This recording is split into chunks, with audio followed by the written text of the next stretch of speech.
besties. Welcome back to the Girls That Get It podcast with your hosts, Ken and Han. We are back with the third episode in this series. This is the In Your 20s series where we, as the girls that get it in our 20s, spill all the tea about various topics. Our first two were about living alone and dating/relationships. And our third one is going to be all about working. So we're really gonna just drop some knowledge. Hopefully, so excited for this one. I'm actually not. I'm dreading this, and if you keep listening, you'll find out why, because we will get all into it. But yeah, I guess for background, do you want to tell them like what our situations are as far as like we went to school, we did this, we did that? Yes. So for myself, I went to a 4-year undergraduate school majoring in design. I went to Parsons School of Design in New York. And then I spent a year unemployed after I graduated and then immediately went to work. My goal was to go to work immediately after graduating. Clearly that did not work out for me. But that is my situation in terms of journey. I will say I have worked pretty much since the time I've been legally allowed to for different capacities, but Yeah, of course we're really going to be focusing on the income we're making in our 20s and the jobs we've held in our 20s. sorry, I just got a weird notification. Yes, so for me, I went to undergrad as well for 4 years at a school in North Carolina, and I majored in psychology. And I wasn't really thinking through that major. I just chose it because I was like, this is interesting. Maybe I'll be a therapist. I don't really know. Graduated. I was thinking about going to grad school, but I didn't know for sure. So I taught dance for a year in between while I was still deciding. And then while I was teaching dance, I applied to grad school and I got in. So then I went to grad school for business and I got my MBA.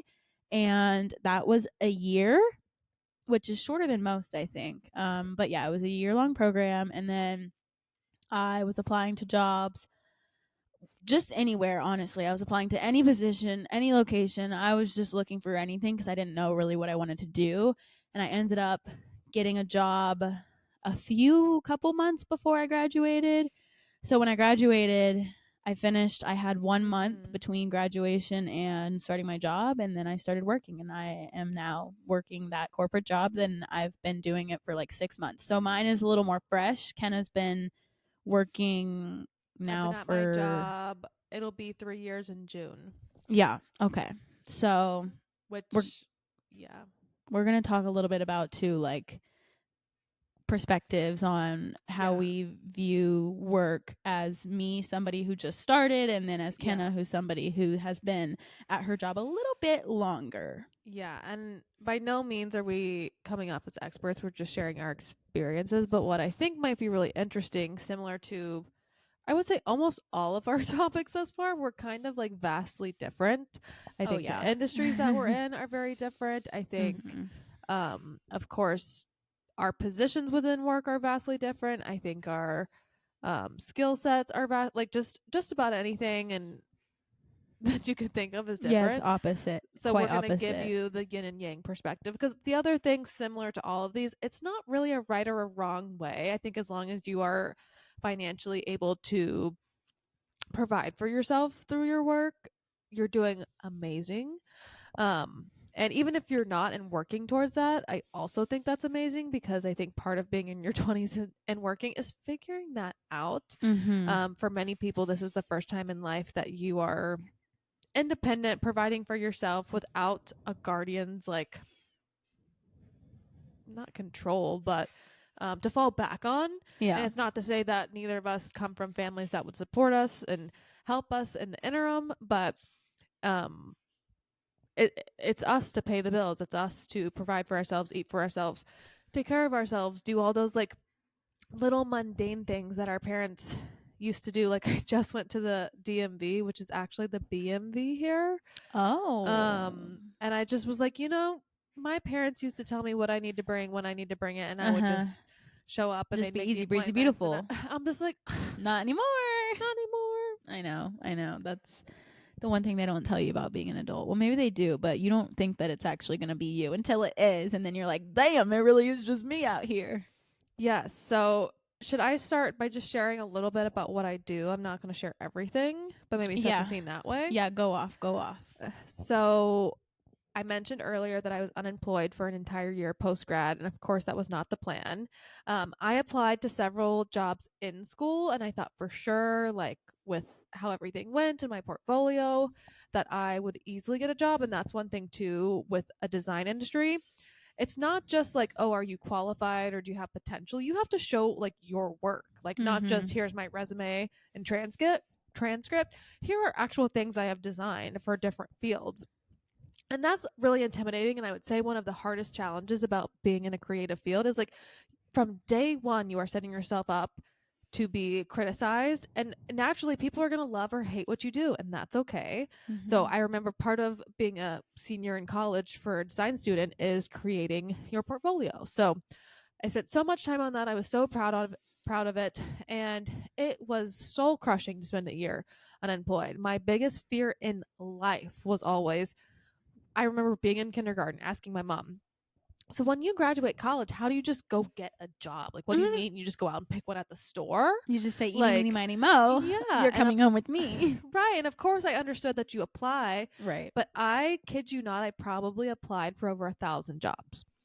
And that's more than anyone I know. insane. Like, and it's a huge emotional time. And thankfully, I had like the luxury of living with my parents, and I wasn't like trying to work during the time, and I like helped my dad out, so made some income there, but nothing like I wasn't juggling a lot of things. I basically had all this time to devote to that.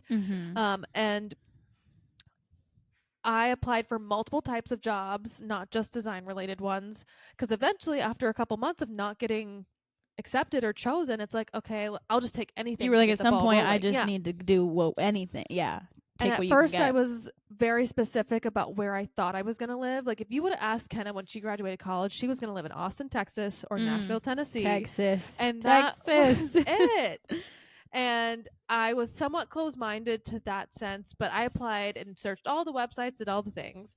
And then I ended up getting my first job in Denver, Colorado. And I only applied to that one job in Denver, Colorado.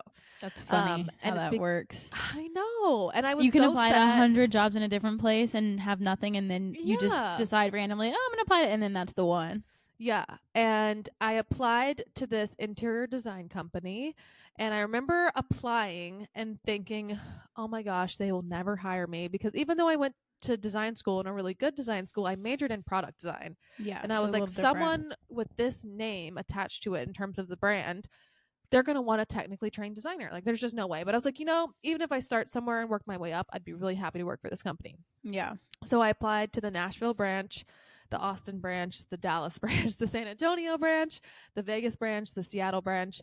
And then it was actually during my first interview with the Nashville gallery that they were like, oh, our Denver gallery has X, Y, and Z going on within the company. Like, it's really great. So they didn't basically tell me to go apply, but I was like, it's the one they mentioned by name. Might as well shoot my shot. Yeah. Yeah. And I had one friend. He told me, he was like, why do you keep looking in these two places? He's like, I really think you'd be happy in Denver. And I just thought he was full of shit, because he was moving somewhere near there. And situationally, there was things aligning for me to go there anyway. And I was just like, that's not my vibe. Like, I'm not going to move somewhere, like, just cause. But anyway, I thought I was going to get this job with the company that I now work for in our Nashville gallery. And I went all the way up through the interview process. They made me fly out for an entry-level position to be considered. I paid for it all myself. I spent the last of my savings to do this. And they did not take me because they did not think I was the best fit. And I was just so flabbergasted, because little did they know I was applying to the 6 other branches, like around the country. And none of them were making me fly in person. But I wanted Nashville so bad, and I felt so strong that this was going to be me. I like made friends that weekend. I toured apartments that weekend. I was like, I'm going to live in Nashville. You're like, this is going to be it. Yeah. Signed, sealed, delivered. And so then I don't get the job. I ask for feedback, and they're like, you just weren't the right fit. And I'm like, Okay, Well, damn. crazy. Care to elaborate? I get an offer from the Seattle gallery and the Denver gallery in the same week, and they go through kind of like a one would say a fight over which team I picked, and I could just feel in my bones that Denver was the best team at the time. So I made the leap of faith. I remember getting the job offer, and I knew a month later I would be starting. So your girl moved quick. She moved fast. And in my head, I was like, I'll work here a couple years and we'll just see how it goes. Yeah. And maybe I'll stay in Denver. Maybe I'll relocate. In my mind, I always thought I would kind of move around every 2 to 5 years. I didn't necessarily know if it would be with the company, without the company, but Right. never working professionally, I didn't know. You didn't know what was going to happen I didn't or know, where but I you was would, just like, yeah. I can stick anything out for a year or two and then move from there. Mm-hmm. So that was kind of my start, and I'm so thankful that's how it like happened for me, because it truly changed my life, and it's a better job than I ever would have expected to have. Imagine if the people in Nashville saw where you were now after they rejected you. Now you're at the company and you've gotten multiple raises. So suck it, Nashville. Y'all really missed out. No, I think that how it happened for you was meant to happen for you. And I don't think, well, you probably would have done great in Nashville and made friends and all that. I think that you really enjoyed being in Denver and you made a lot of good friends there. So everything worked out how it was supposed to, I think. Yeah. I definitely don't think I would still. I think there's a potential I wouldn't be with the company still if I would have gone to our Nashville gallery. I also think, and I know for a fact, I probably wouldn't be where I'm at, success wise as well as position wise, if I was with that gallery. Yeah. Well, yeah. Tell us your journey to your job. Mine's a lot shorter because. Yeah, sorry. No, you're fine. I want you to talk more, honestly. If I could just sit here and listen to you talk the whole time, that would be preferable. But unfortunately, I have to say my piece. So here we go. It's not very long or complicated. I was in grad school for business, and I was thinking to myself, what do I want to do? I don't really know. At the time, I was working at my school, and I was doing the like social media / event planning for the 3 programs that were like under the umbrella of my quote unquote like college, the business college.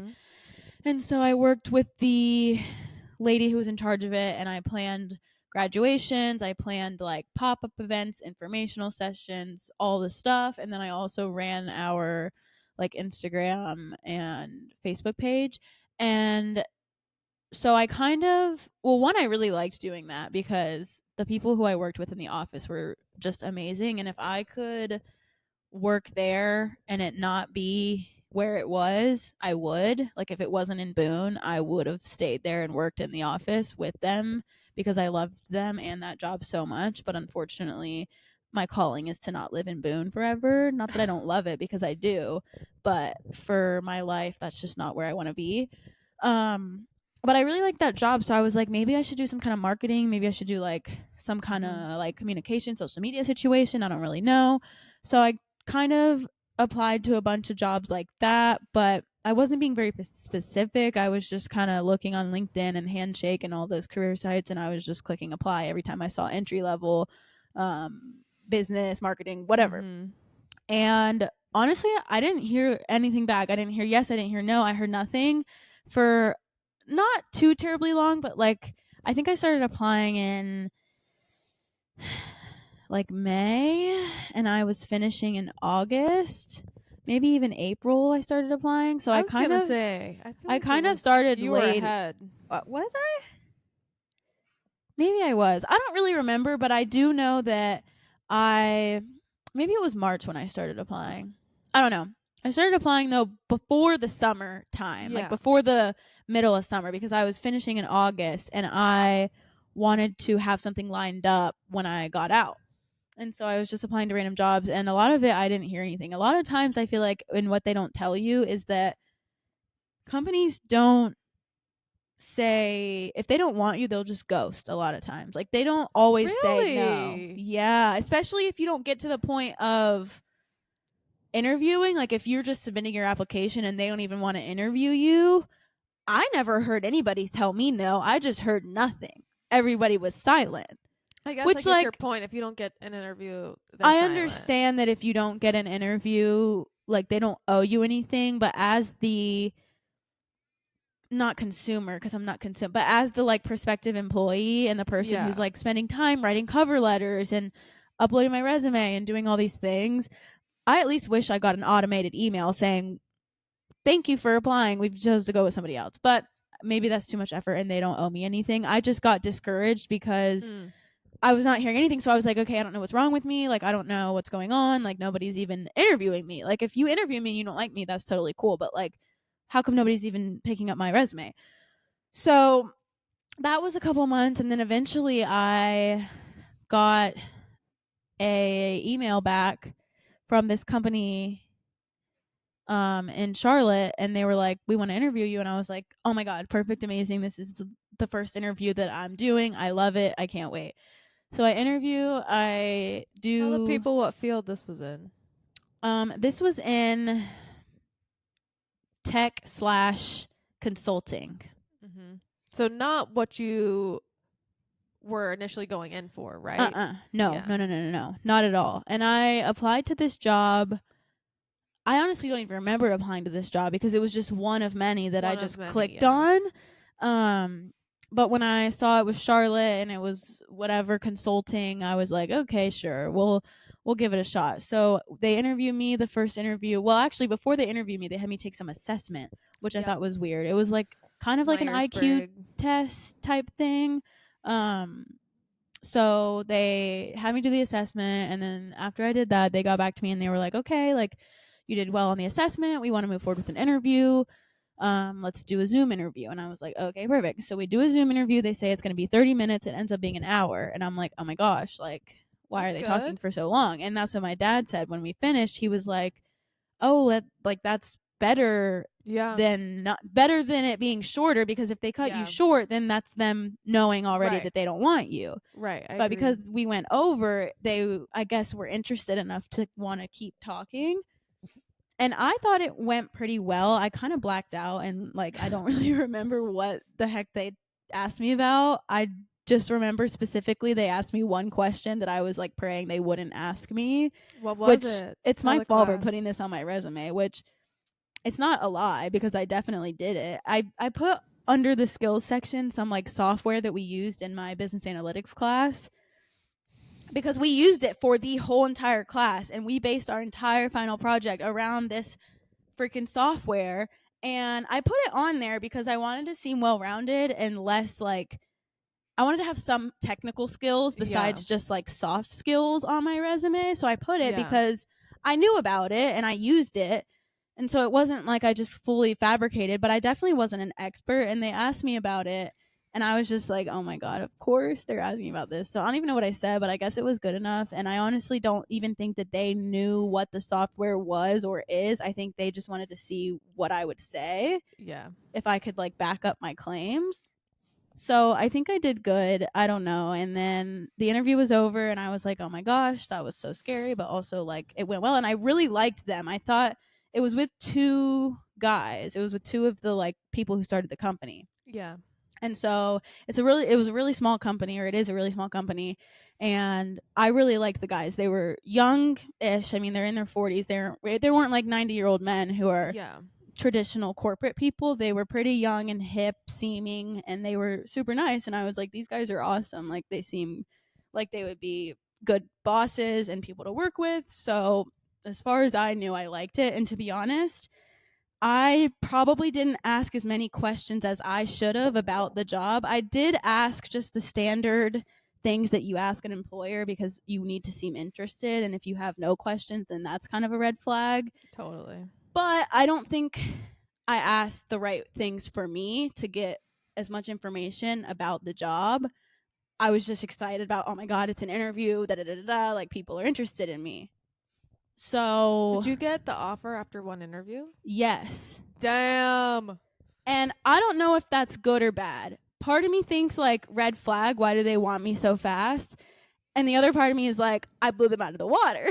Exactly. We're gonna look at it like that, because now that My- I've been with the company, so to keep a long story short, and it's not even that long of a story, I'm just dragging it out for some reason. After Miss, I'm the gonna be quick. one interview, they offered me the job, and I was like, oh my god, I was like, should I take it, should I not? And then I was just like, you know what, take it, because I was scared that if I didn't, that I wouldn't find anything else, That's fair. and I just wanted to get my foot in the door, and I was just excited about doing Yeah. anything. So I took it, and it was also in Charlotte, which is where I wanted to be, or it was one of my choices that I wasn't mad about. So I was like, okay, we'll take it, we'll do it, we'll see what happens. Worst case scenario, it's not the best job ever, and like I'll be there for a year, however long, to whatever, and then we'll move on.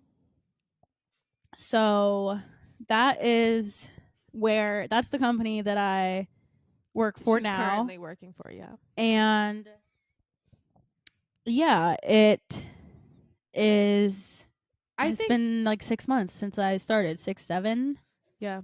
You started in months? September? Yeah, I started the middle of September, and it's April, so a little over 6 months. Yeah, a little over 6 months. I think And I think a lot of people do exactly what you did. And to argue, I really got the first one that I was offered too, or I took the first one that I was offered. yeah. I don't, well, and this is also, we should preface, I work for a very large corporation. Hannah works for a smaller corporation. Mm-hmm. And I think smaller companies have the ability, if you're listening to this thinking about what is it like, I think smaller companies have the ability to move quicker because there's less checks There's and less balances. people and Yeah. things and less processes to go through, because just logistically speaking, there's Yeah. less people.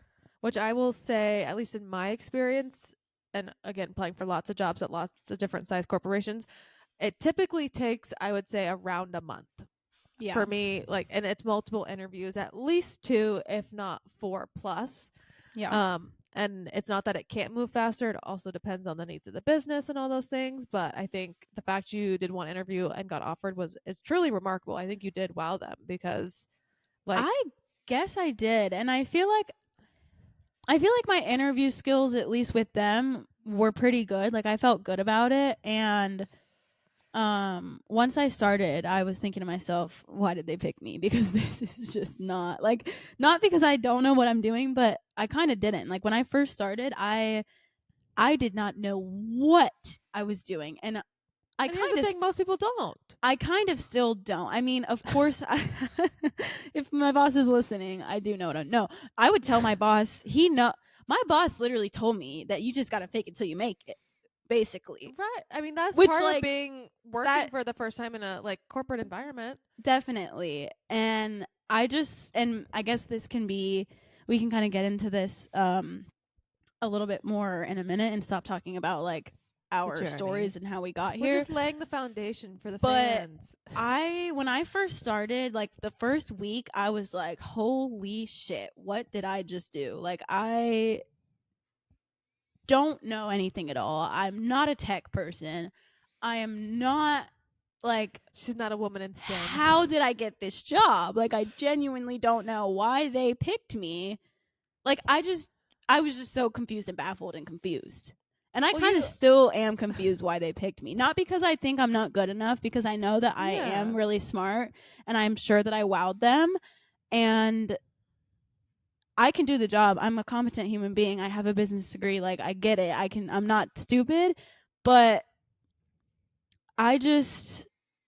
nothing on my resume was screaming tech to me. But I guess to them it was. You know, you were the personality hire. Don't you worry. Maybe I was, and they might be regretting Maybe they the decision. needed a girly but swirly in the office. They just did, to because change it's the all blood. freaking men. It's literally Yeah. all men. It's me and one other girl. That's it. Yeah. Two of us. It's tough Yeah. out here.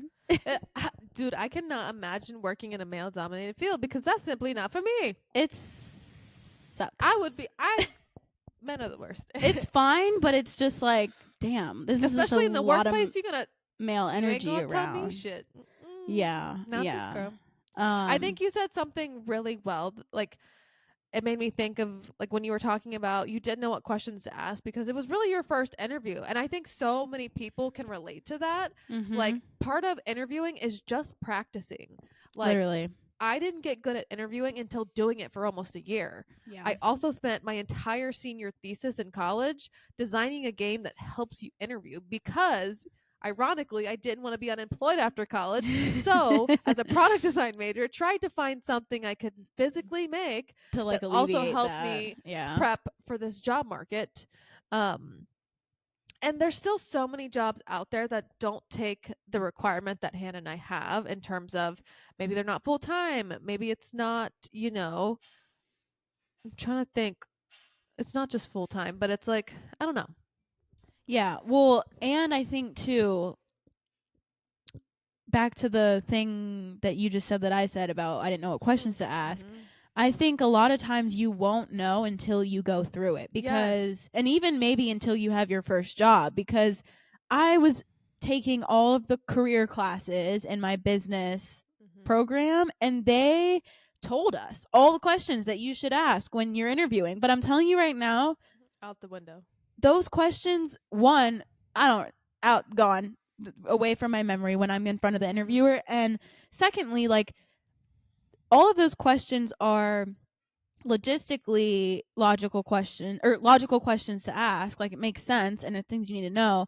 But sometimes when you actually get into a job and you determine like what's important to you, that's when you discover like, okay, next time I should ask about X, Y, and Z instead of just asking, what does a day in the life in the office look like for you? Or how do you see the company growing in the next 5 years? Like, those standard questions that people tell you to ask, which those are great, but I don't know. Sometimes I feel like experiencing something can help you kind of tailor what would be important for you to ask on an individual level, which I didn't know at the time. So I was just asking random ass questions, not really knowing. I was mainly doing it just because I wanted to look good, not because I really cared, to be quite honest. Because I didn't. I cared to get the job and I cared to put the effort in because I wanted to make myself seem valuable and I was taking it seriously. But I mean, anybody who is getting their first job, like, let's be honest,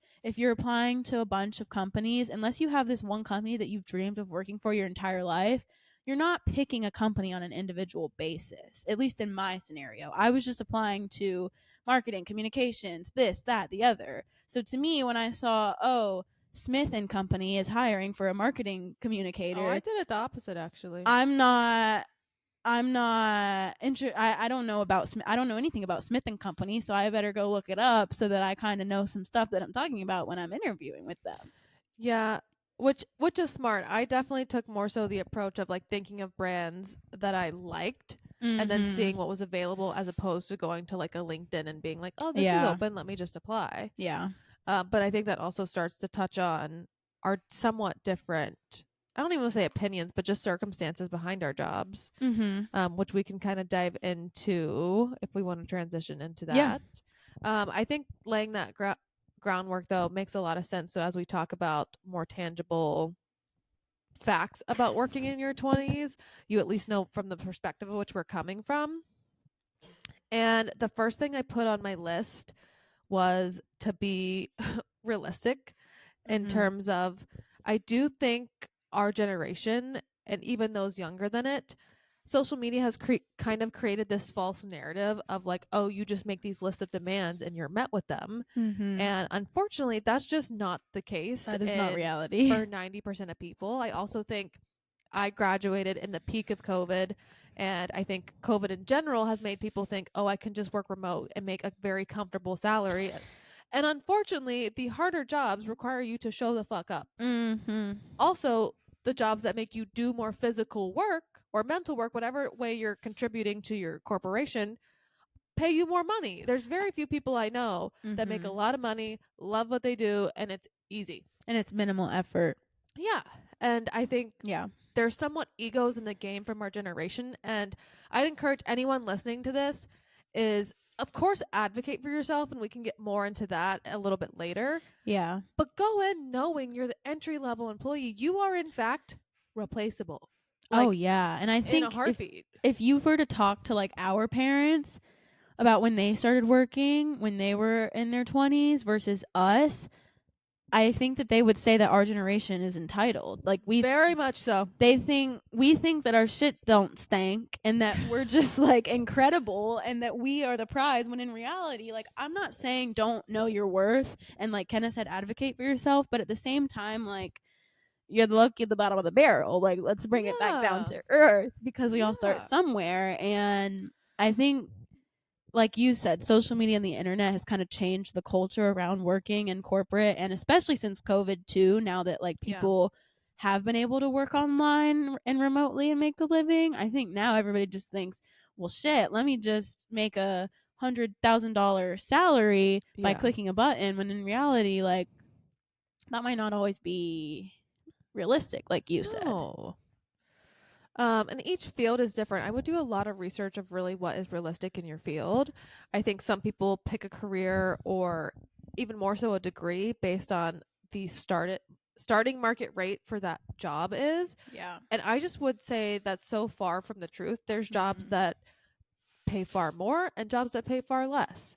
And you're just really hoping that you get lucky and kind of get in that median. Mhm. Um and I would just set realistic sights too as far as growth too. I think a lot of people, and I will give companies the feedback too in this. I think companies pitch that they're fast paced and they're fast moving. And realistically, it takes time to prove Yeah, that you're worth that investment. it's not overnight.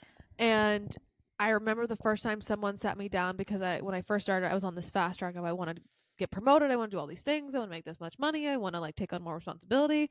And they were just like, slow it Calm down, down. girlfriend, slow it down. Yeah, yeah. And it took someone, and it was in such a respectful and nice way of like, you still have so much to prove. It's not, and it's learning too that no one's telling you you're not qualified, not capable, not able to. It's more so there is a pecking order, and You gotta put your time in. you just got to put your time in. You also Yeah. have to be consistently reliable. You can't just occasionally be extraordinary and show up and do And one good sometimes be like, thing. oh, wow, that was amazing. Now what about all the other time? Like, yeah, no, Yes, no, you exactly. have to like show up. And that is half the battle. And that's what I tell people at work all the time. Can you show up on time consistently? Can you not call out? Can you not do all this other stuff? Like, Mm-hmm. so many people in our generation, their natural inclination is just like, oh, I don't want to go in today, so I'm not going to. I'm going to Yeah. call out. And it's like, this is not school. Yeah, that's not how that works. You can't just show up when you want, but not when you don't, and then expect to be given the treatment as if you do show up all the time. Or like be rewarded for that, when that's Yeah. not how it was back in the day. Or when something doesn't go your way, I find a lot of people either turn down job offers or leave companies quicker than they thought when things aren't what they expect. And part of that, I blame it on themselves of like, it's a job, not an fun. I tell people this all the time that I Oh work with, yeah. especially my peers that are my age or younger, of like, you're here to work. You're here to make someone else money to walk home with a portion of that. And Mhm. obviously there's opportunity to be your own boss and like do your own things. And for me, that just wasn't where I wanted to be at 20 because there's a lot of risk involved with that. Yeah. I like learning on someone else's dime. But part of what I think a lot of people in our generation miss is they want to tell you no and they want you to prove them wrong. Yeah. Like, part of being said not like, no, you're not going to get the promotion. I love when someone proves me wrong. Like, don't just Mhm. say, oh, they didn't give me what I want, so I'm going to go move Oh somewhere well. else. Yeah. Yeah. And there's a fine line. I think definitely if the writing's on the wall, if you are not getting promoted, there's not a path for you here. And there's roundabout ways people say this in more professional ways. Mhm. Go find what's meant for you, you know? Yeah, I would say too, like, it's sometimes, and not to completely change the topic, but I feel like one of the things that I was thinking about that I wrote down is that, like, not that you always need to have your next move in mind, but I feel like having goals and intention behind what you're doing is Yeah. important, and that kind of ties into like the, if they tell you you're not promoted, what do you do? Do you stay and try to prove them wrong, or Right. do you leave? I feel Right. like knowing in your head, like, okay, am I trying to be here long term? Am I trying to grow within the Mhm. company, or am I just trying to get a paycheck until I figure out what I really want to do? Because sometimes I think when you, and I'm personally kind of where I'm at in my job is kind of the opposite of what I'm advising. So I should take my own advice.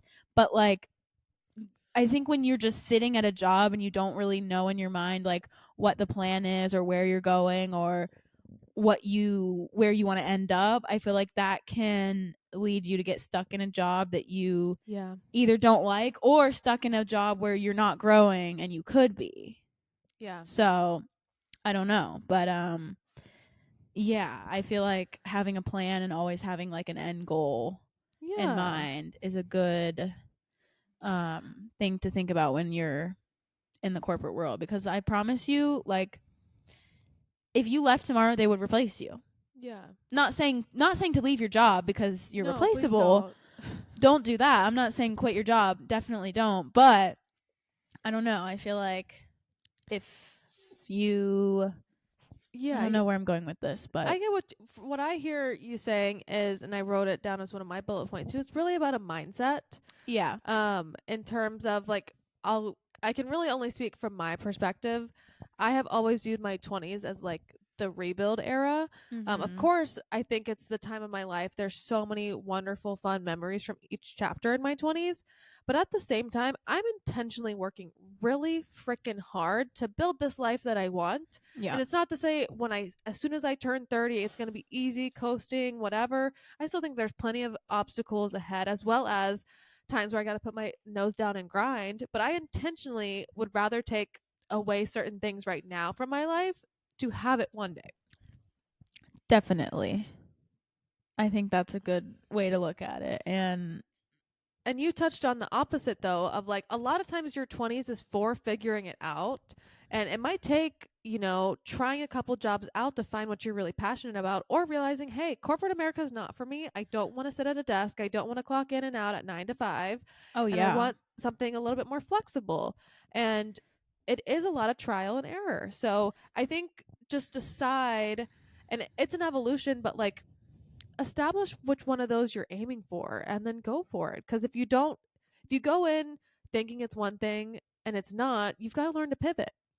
Yeah, and that is definitely what happened to me, I think, too. Or not too, but is what has happened to me in the Mm-hmm. sense of I didn't know what I was getting into with this job that I have now, and I honestly still don't. I mean, it's still new. I've only been there for 6-7 months, so Yeah. I'm still semi fresh at the company. Well, I am. I'm the newest person at my company. But yeah, I didn't know what I was getting into. I didn't know what corporate would be like. I have never worked a corporate job. I've never worked like an office job in this capacity. I've never worked in this setting other than when I was in grad school. I worked in an office technically, but it was a way different thing. The job And I'm was at that part now, time or full time in um, college? it was part-time, but I would sometimes be working like 30 something hours a week. It would just depend on what was going on. If we had a lot of events, I would be there more, but Yeah. it was technically part-time. But yeah, I did not know what I was getting into at all with this job. I was just taking it and gonna let caution blow to the wind, whatever that saying is, and figure it out. And I think I realized maybe sitting in a cubicle from 9 to 5 is not my favorite thing in the world. Maybe it would be different if I was deeply passionate about what I did, Yeah. because at this current state, I'm not entirely deeply passionate about what I'm doing, Yeah. which is fine. And I don't think there's anything wrong with saying that, because I think most people, the norm is to not have their dream job as their first job. Yeah. And I think if you do find yourself being in love with your first job, then you're a very, very lucky individual, and you should be counting and thanking your blessings, because me personally, this job that I have, this is not my dream job. This is not my career. This is not where I'm going to be long term. And if you're my employer and you're listening, They're not you're listening. not. But no, I know they're not listening. But no, I fully have accepted and know that this is not my um long lasting career, because it's just not what I'm passionate about and I don't love it. However, I think that's totally normal, and I don't think that Yeah. makes you like less of a successful No, no, no, person no. or less of a smart person or anything like that. But sometimes I can think that. Like sometimes I think to myself like, why is Kenna's job perfect and she started working at this one company and has been there ever since, and she loves it, and she's made friends at work, and she Yeah. enjoys her job. And of course there's probably days where you hate your life and you're like, ugh, this sucks, Yeah. which is going to happen no matter what, because nothing's going to be 100% perfect. But it is hard to not think to myself, like, why can't I make friends at work? Probably because I work in an office full of men and there's only 10 of us. Right. But also, like, why don't I love my job? Or why don't I see myself working at this company for more than however many years? And I think that that is just the wrong way to look about it. I think comparing yourself to other Right. people No comparing. is just not good, because everybody has different paths, for one, and for two, like, there's going to be goods and bads about every job. So, Yeah, and I think to your point, having friends with different situations is a great thing because then you can learn maybe what you do or don't want. yeah. And I think you talking about comparison is huge in your 20s because we talked about in our other two episodes, it kind of plays a role in relationships as well as like your living place as well. Same thing with jobs. There's a lot of comparison that comes in with coworkers and peers and friends within the Mm-hmm. industry, without the industry. So I think you're like totally spot on with that in terms of it could be a slippery slope. So just know where you stand. Yeah, for sure. But you're not alone if you don't know what you want to do, you don't like your first job, and you're questioning all of your decisions. Because like I said a little bit ago, when I first started, I was like, what the hell did I just get into? Like, the first week, I was like, I'm so confused, but I wasn't too worried yet, because I was like, it's only been a week. Like, Right. I'll get into it. I'll be fine. I'll figure it out. And then after a month, I fully was prepared to quit. I literally walked into my manager's office after 1 month. I remember this vividly. And I hope he doesn't remember this, because sometimes when I walk past him, I just think to myself, all he's thinking about is this time that I went into his office. I basically had decided, I was like, I'm quitting. This is not for me. I hate this job. It's only been a month, but I was to the point where, like, I was crying after work. I was like, this sucks. I made the biggest mistake of my life. I'm miserable. I hate this. I don't like anything about it. And there's no part of me that can see myself enjoying it or it getting better.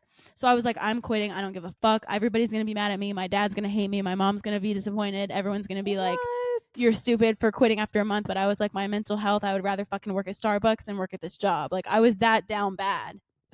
So I went into work fully planning to quit. I was like, I'm quitting today. I'm quitting. I didn't know this. I was like, I am not walking out of this door until I go into my manager's office and fucking quit, because I hate it. And my heart was racing the whole fucking day. I was like on edge. Every time somebody would walk by my desk, I was like freaking out. And eventually I was like, fuck it. Send your manager a message on Teams right now and tell him that you need to talk to him in his office, because once you click send, right, there's no going back. You can't undo it. So I hit send. I said, hey, do you have a minute? Like, I need to talk to you about something. Like, let me know when you're free. And I hit send, and I was like, oh, fuck. Like, it's too late now. There's no going back. So I think like an hour later, he was like, okay, come into this room and we'll talk.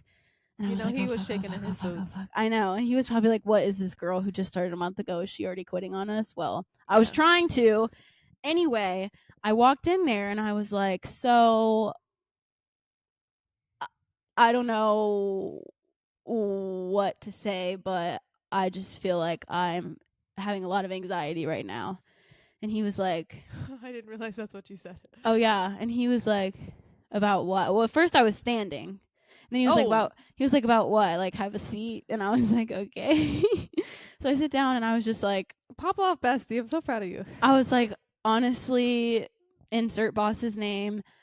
I just feel very stressed out, confused, lost, and like I just don't know if this job is for me.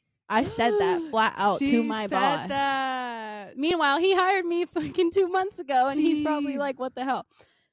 And he was like, he was kind of like, I don't think he knew what to say. Like, He's I probably think not used to females. no, he's not. For sure. He's definitely not. And I don't think he knew what to say, because he was kind of like, oh, like, what is there anything specific that's wrong? Like, what are you confused about? Like, what's going on? Like, tell me more. And at the time, he was training me on a topic that I was just very lost. It was a lot of coding, a lot of bullshit that I don't know about. Okay. And I was so stressed out because he was training me and he would tell me to go work on something and ask my coworkers to like teach me how to do it, and then I would have to like present my stuff to him and like show him what I did. And I was literally losing sleep because I was so stressed about like having to meet with him and sound like an idiot because I didn't know what I was talking about, because my coworker was really just telling me everything I needed to do, but I didn't really know what any of it meant. And so I told him, I was like, I just don't understand this work that I'm doing. Like, I don't understand what I'm not a math person. I don't know what's going on half the time. I ask so and so for help and he tells me, but he's talking so fast because he's been doing this for 2 years, and like I just feel like I'm not the right fit for this job and I don't know what the hell I'm doing. Like, and then I start low key crying, high key crying. I start crying in his office. And I was so fucking embarrassed because I was like, "Oh my god, like I am a fucking fool. I've come in here and basically admitted No, that I'm it's not." okay to cry at work. Make I us know, laugh. but I'm telling this story to hopefully help somebody who is thinking or maybe was in a similar scenario, because I literally admitted to this man, my boss, that like I don't know what I'm doing. And I told him that like I was so confused. By the way, I'm not saying you should tell your boss these things if you are feeling this way, because he could have responded a lot worse than he did. And I said, pack luckily, your bags. he no, exactly. If I were him, I would have told me to hit the road, Jack, and don't you come back. But luckily, he was a lot nicer, and he was like, "Okay, let's go outside. Let's take a walk. Let's talk about this. Like, we don't need to He employed the walk and talk strategy. we don't need to get heated. Like, it's okay."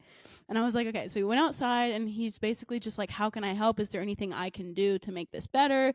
Do you need more hands-on training? Do you need this? Do you need that? And I was like, yes to all of it. Like, I don't like what I'm doing. I don't know what I'm doing. I need help, or I need She's to leave. re-spiraling, you guys. No, literally. It was honestly traumatic. And It's okay, bestie. sometimes I think about that and I'm like, damn, I really walked in there and just like fully laid it all out for him. To keep a long story short, he was very nice and he told me, listen, you don't have to have everything figured out. You've been here for 1 month. Yeah. Like, half of this job is faking it till you make it. Yeah. For one, and for two, he's faking it till he makes it. Don't you worry. literally, he's probably freaking faking it every day. He's like, she's on to me, and he's the owner of the company. Exactly. And he was just very reassuring, and he was like, you've been here for 1 month. You don't need to know everything. You don't need to have it all figured out. It's fine. If we need to put you on a different project or a different like material of stuff, like we can. You don't need to be doing this. You don't need to be doing this math. You don't need to be losing sleep over this. Like, yes, this is your job and we obviously want you to give it your all, but like this is just your job at the end of the day. Like, we don't need you to be like stressing outside of work about this. So let's pivot and let's have you give it at least another month before you walk out of these doors, because 30 days is not enough time to figure out if you like something or not. So he convinced me to stay. And I was kind of pissed at myself because I was like, damn, this motherfucker convinced me to stay. And I said I was walking out of these doors. But I'm honestly glad that he did, because since then, I haven't looked at a single formula. I haven't looked at a single math thing. And he's fully let me do something else. And while I am very lucky and thankful that he reacted that way and was very nice about it, I also realized that that could have gone a lot differently. So I'm not advising that you go to your boss and tell them that you're confused and that you want to quit, because they could just say, okay, bye.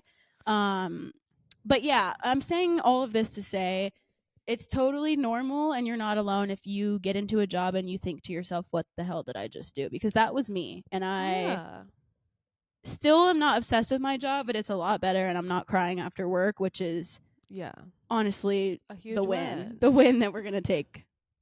Well, and obviously I'm so proud of you, and I think what you did that people could take away is being able to vocalize the things you need help with. Like, a job in general, you are not supposed to be the master when you show up, especially at an entry level position. True.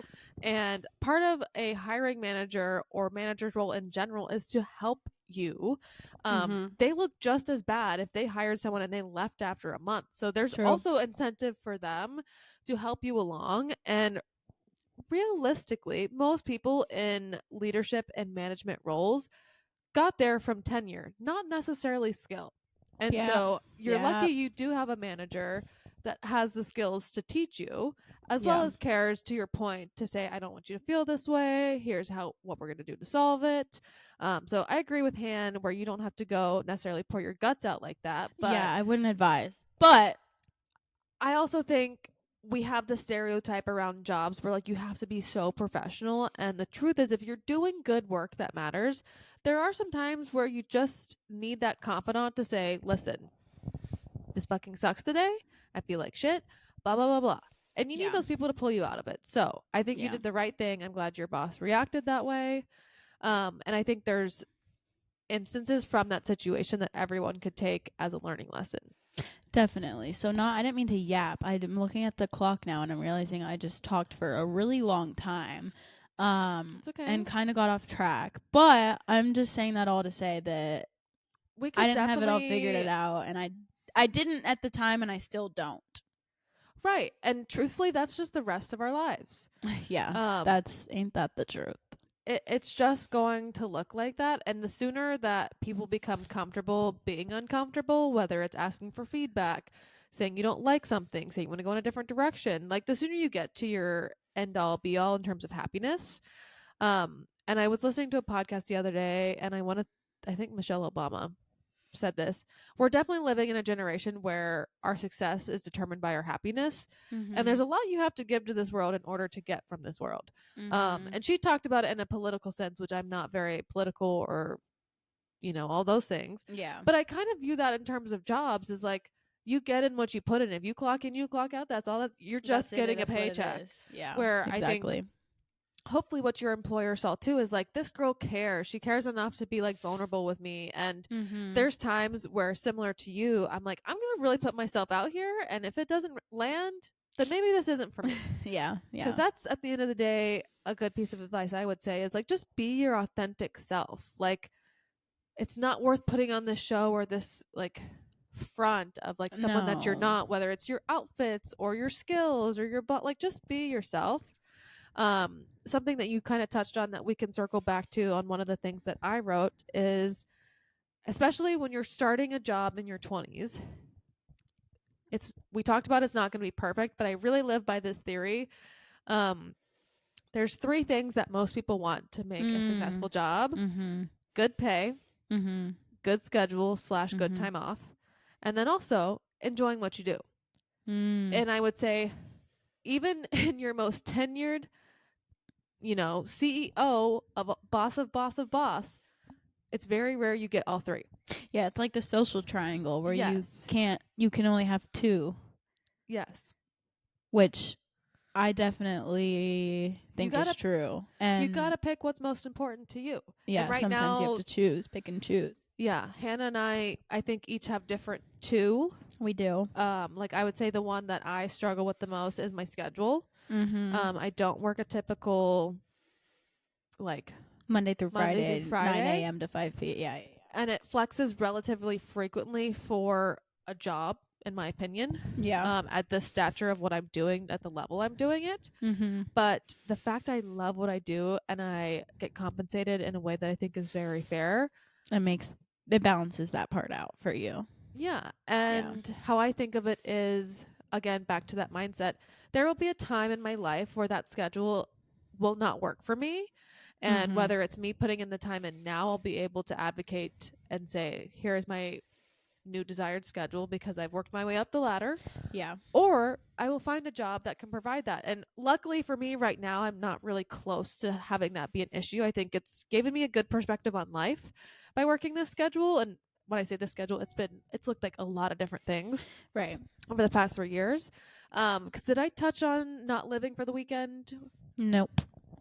It's because I spent 20 minutes talking about my mental breakdown to my boss. Bestie, we wanted to hear about your mental breakdown. Now I'm insecure. I'm having pod anxiety, and it's not even over yet. And I'm like, oh my god, why did I tell that story? Should we cut I think it? that was the best thing you could share because I think it's accurate, and I think we could do a whole pod on incidents like this that we've had at work and things people have said and how we've reacted, and like that's a very defining moment at this point in your career. I know. I'm still traumatized. Every time I walk by my boss, I'm like, please don't think about that time. Please. I also think part of being in your 20s and working is just being like going through that more. Like today, Definitely. I told you about my long meeting that I was in, and I Yeah. definitely shared some things and got different reactions, both positive and some that were like a little standoffish. And Mm-hmm. in my head, I'm like, ugh, I could be stressing, I could apologize, I could send a text, I could do X, Y, Z, and it's like, no, I'm an adult. I said what I said, and I also know I work with adults.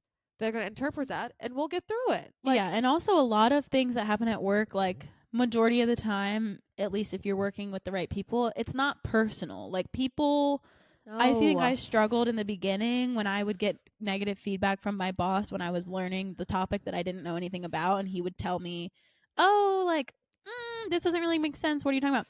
I would think like, "Oh, he's calling me stupid. He thinks I'm an idiot. He hates me. Blah blah blah blah blah." Like I would take all the points of criticism so personally, and it would like paralyzed me to the point where I was like so afraid to just talk to my boss because I was like, he hates me. When in reality, he's just doing his job. He's just giving me right? feedback. Like, no, nobody hates you. Like, unless of course No, you have like some evil freaking situation at work. Because I'm sure that people have had yeah, experiences like that. But majority of the time, most things are not personal, which is what I try to remember when I'm struggling at work or struggling to see how I'm how like my job fits with my life. I just have to remind myself that a lot of times work is work, and even if you love your job, sometimes you got to separate the personal with the work and not yeah, and realize that not everything everyone's saying at work is a personal attack against you. no. So, It's a good coping strategy, I think, to develop, because I've also seen it implemented in my personal life in terms of like not everything feels like a spiral like it once did, because yeah. people are just trying to get things done. They're trying to, live their Yeah, life. definitely. Um, which back to, Oh yeah, the weekend well, the thing. weekend. Oh, were you Um, going to say something else? I was gonna say also back to the three things, like the Oh, three yes, yes, yes, yes, factors in yes. work. Yes. Um, which I think for you, you have the schedule I have the schedule and the and pay. yeah, I would say those two are mine. The part about loving it is the part I struggle with. Yeah. And that goes back to there's not a wrong or a white. Wongo white answer. Wrong and wrong Wrong and or right. right. Excuse Well, and me. honestly, I didn't necessarily go into this job knowing that those would be the two Yeah. that I would get. I mean, of course, I guess when I accept the job, I know what I'm getting paid because it's on the job offer and I know what the schedule Yeah. is. But as far as the third one, I didn't know. I mean, I didn't even know how I would feel about a Monday through Friday corporate job. I didn't Right. know. So a lot of it too, like I didn't really realize what I was signing up for. And then now that I'm doing it, I'm kind of realizing, okay, I like the pay and the schedule and I don't love the job itself. But Which those are just go sometimes the ahead, sorry. sacrifices that you have to make. And to your point, you're not always going Would to you have pick all a three. different two than those two though? Would I pick a different two than those two? Yeah. You know? I want to say that I would. Cuz I don't know Here's the about you, thing. bestie. Here's the thing. And this is And going to. of course there's the rare unicorn where you get the holy trinity. Yeah. Here's the And thing. that's the goal for everyone. If it's just me for the rest of forever, only me, then We know I that's would. not the case. Okay, well, I'm just saying. I would Okay. Okay. choose. I'd choose pay and what I love. Sure. And I would suffer on the schedule. If I had a husband who was making a good amount of money, I don't think I see myself not working, but I would definitely consider like being a teacher or doing some kind of job that doesn't pay as well to have the other two, the schedule and the love. Gotcha. But as far as for me right now, I don't think in this economy I can choose to like suffer on the pay and have what I love and the schedule. But then again, a lot of times you don't have a choice in the matter when you're applying to jobs. Like sometimes you just get what you get Yeah, and you money's can't really be the picky. at this point in your 20s, I would say for most people, the money is the non-negotiable. You need to pay your bills. It really comes down Exactly. to And that's your the thing schedule or too. what you love. Mhm. Um, so So yeah, but I do find more and more people are not willing to sacrifice the schedule.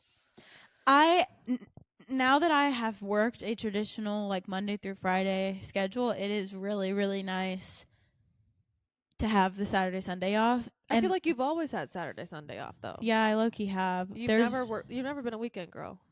No, not when I was in college. Like in high school and stuff, I worked Yeah. weekends. And in college actually at when I worked at the mall at this shoe store for like 2.5 years when I was in undergrad and when I worked at Home Goods. I did do weekends sometimes. But typically I've been lucky to not always work weekends. But it's nice because that's when everybody else is off. So if you want to do, and Sam has talked to me, my brother, recently about how he's getting really tired of working on Saturdays because he works in the bar industry. So he's working when other people are off, Yeah. and he's kind of getting tired of it because he's been doing it for so long. And he's like, all my friends are off on Saturday, and that's when everything happens. That's when all the stuff goes down, and he always has to work. And he's just like, damn, like I am kind of getting sick of being at work when everybody else is having fun. So I do think that a But lot it's of people would yeah. choose the schedule because unfortunately the world just revolves around a Monday through Friday schedule. Most traditional jobs at least. Yeah, and that's where I think as someone that has sacrificed the schedule, I can say it's 100% worth it because there's Yeah. um not much I feel like I'm missing out on as soon as I got my mindset around doing it. I think so many people go into like, oh, it's going to be awful. Like half of it is like your perspective. Like you can only control so much. Yeah. And what I can tell you is nice about working on the weekends is you typically get a weekday off, which that is so imperative. I think it's such like a blessing in disguise to have like a day that's not busy. Yeah. Like to go do what you need to do. And also takes taking long weekends actually a little bit easier because you already have either that Friday or Monday or whatever it is off. And that's just an easy roll into taking one more day off. Mhm. It also makes my time off really easy because if I wanted a long weekend, I could technically flip my schedule so that I'm not taking time off. I see what you're I saying. get time off, but I'm not taking PTO. Yeah, it's your schedule just happens to be on either end. Like you would switch it. Yeah. Yeah. That It's makes also sense. pushed me to really like almost treat every day the same. It's not that there aren't like outliers of like taking a trip or partying a little harder certain times, but like it's just made my life very consistent. On the days that I hang out and party with friends, I'm still working out, I'm still meal prepping, I'm still doing these Mhm. things. Same as when I'm going to work, I'm still hanging out with friends, getting dinner, like doing those other Yeah. things. So I think it's made me better, well rounded, and it's also prevented me from having that living for the weekend mindset because I Mhm. don't have the Monday scaries. I'm happy to go back to work. Yeah, that's so true. Like, and that I think has also it'll have a long impact on my work ethic, I think, going forward too. Even Mhm. when the time comes, I will be Monday through Friday. Because I think it's a little because what I'm growing to dislike now, I don't like the rush of a fucking weekend as a consumer. I would rather be and part of it is my industry is working with people. So I would rather see someone on their off day being like, I'm having a fun Saturday. The girls and I are going to brunch, blah, blah, blah, Yeah, yeah, rather yeah, yeah, than yeah, yeah, yeah. being always the girl that's going to brunch, waiting in the goddamn line, Oh, I know. paying more for a prime time spot. And again, it's not that I don't take off and don't do those things, but it's like, Yeah, I would love to go into Target on on a Tuesday instead of a right. Saturday. Just that would be nice. Yeah. Also too, I just had a thought, and I don't know if this has been the reason in the past, but it's definitely the reason now. I think because I have a boyfriend who doesn't live in the town that I live in, for me having the weekends off is so important because like that's the only time I see him. For sure. And I think maybe in the past that was the case too. Like I know when I went to state and I was dating Josh, I'll just say his name. It's not a secret. He lived I know, I don't know why it's like, oh my gosh. When I was dating him, he lived in Wilmington and I lived actually the first part of a relationship I lived in Boone. Yeah. And then when I transferred to state, I lived in Raleigh. So both places 2+ hours, 2 hours, and then 5 hours away. So to me, at the time, I always prioritized having weekends off because that was when I got to see him. And then now, with my current boyfriend, I and I prioritized getting a schedule like that too because that's when I see him. So I feel like that's too had an effect on my view of the schedule as well. And I think it I would might say that's why most people want it to be, even be like the people different. that are like married and whatever. Mm-hmm. Like I would say that's it. And I Yeah. know people in our current jobs right now, or at least my current job, that they struggle sometimes if their partner is also not in a field that has the Monday through Friday Mm-hmm. cadence to see them. Yeah. And it's something for me. It's probably why I've like a lot of my adult life I've been single, because one, the people I've dated have not worked Monday through Friday. Yeah. It's not been consistent. Mm-hmm. And so therefore I got used to occupying myself during days as well as seeing them on weekdays that are kind of Random odd. days. Yeah. Yeah. Which definitely makes it harder. But for me too, it's something that I deeply look for in guys when I go on dates. If they're going to throw a fit that I'm going to have to work certain weekends, or it's going to fluctuate from month to month, like, sorry, but that's me. And Oh, truth is, yeah. I'm probably bringing in more money than you, so I'm going to need you to get with it or start making more money. Yeah, I mean, if you're with the right person, they'll be understanding, and you'll make it work with the schedule that you have. But I think, like you said, a lot of people's um like love life and relationship, whether they're married or not, has an effect on how they want their It is. schedule. I do. Yeah. Most people base their schedules off their partner schedules.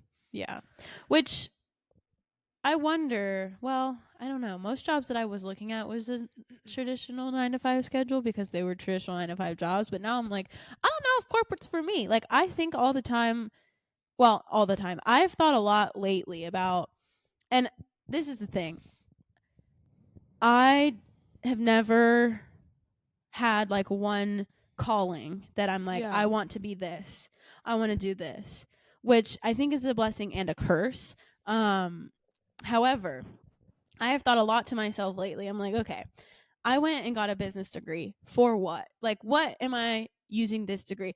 I feel like right now in my current job, I might be using some of the skills that I learned in the program, and that's great and dandy. But I'm like, what did I really get this degree for? And I'm trying to figure that out on a daily basis. Now, I've thought a lot recently. I'm like, do I even want to be in corporate? Like, low key starting a business sounds fun and fresh, but like at the same time, I just don't even.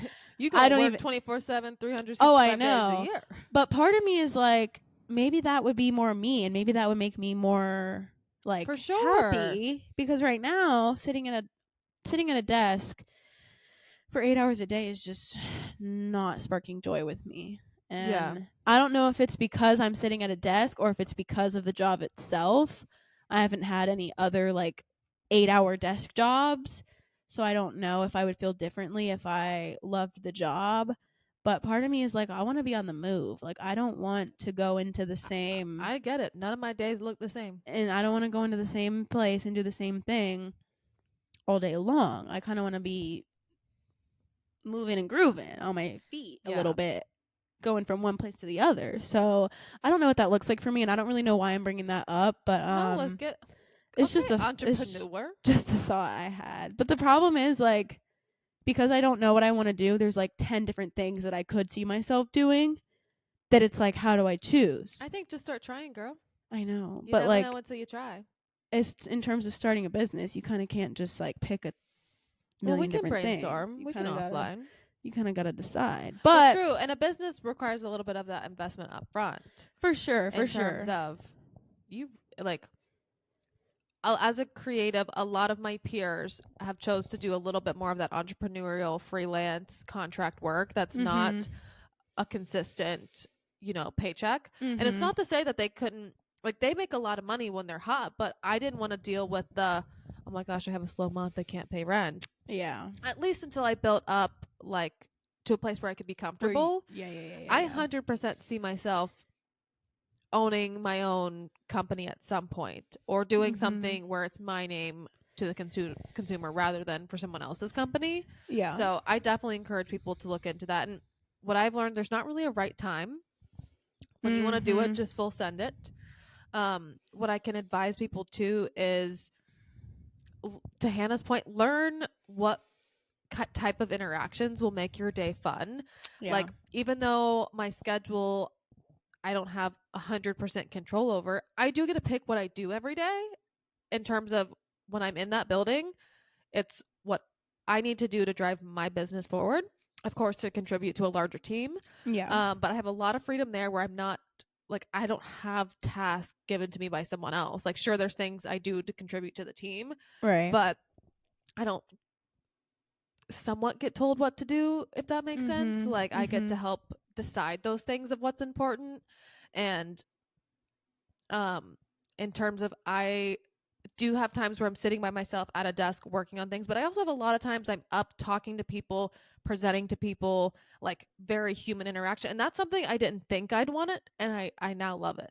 Yeah. Because I want to talk to people. And no day looks like the next. I have weekly cadences for like appointments, meetings, like development stuff like that. But like today we went to something out in the community because it was just the right thing to do in the right time. And we like, of course it was related to work and like design and all that stuff, but you know, every day's different. Yeah. Yeah. So I think it's just finding what you like Kenna said, finding what type of interactions would fill your cup and make you happy. And for me right now, it's not sitting at a desk, I'll tell you that much. So we'll figure it out. We'll get there one day. I also think though, sitting at a desk at some point in the future could be for you. Maybe, but not at this job. For sure. My butt's getting too flat. I'm just kidding. It's not. But like sometimes I'm just sitting there and I'm like, what the hell am I doing? Like, what am I doing? I'm literally typing an email about something that doesn't matter to somebody that doesn't fucking matter, which is not true. I'm not saying these people don't matter.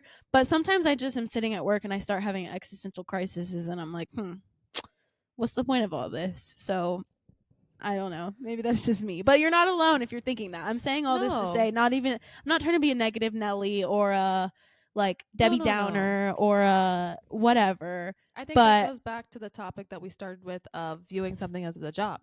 Yeah. I think I just flashed the camera low key. Hopefully I didn't. I don't think I saw anything. The shirt that I'm wearing is kind of cropped. And anyway, I think I did. God, we might have to cut it out. A little show. I think I just showed some underboob. Maybe am we'll I cut editing that part this out. one? I can't remember. I guess think yes. No. Oh, yeah. Yeah. Yeah, so What's 1 minute 11 seconds. An hour 11 minutes. Oh yeah, an hour 11 minutes. Yes. Can you imagine we were just a minute 11 seconds? I'm gonna take a picture of the timestamp in case I forget, because I swear I just flashed. I know I did. Ooh. I saw it. Do you want to edit this then? No, it wasn't like a full boob. It was like this much of an under boob, but I'm pretty sure we love that was there. So we might have to just cut just a little spicy. Cut the camera for just a second. Should I do a little heart over it? You can if you want to get fancy. Just kidding. We'll see what I have time for. Anyway, yeah, I think hopefully anyone listening got a lot of perspectives from this. Yeah. I think one thing that we both said that we touched on briefly, and maybe this can be our final point, because I feel like I don't know, I'm having pod anxiety. I feel like we've talked a lot and said good things, but also said nothing. And maybe it's just me. You've said good things, but I'm like, what have I even said? I think you're in your head. I think you shared so much more in a good way. And I'm happy I actually talked less, even though I shared a good amount at different chunks.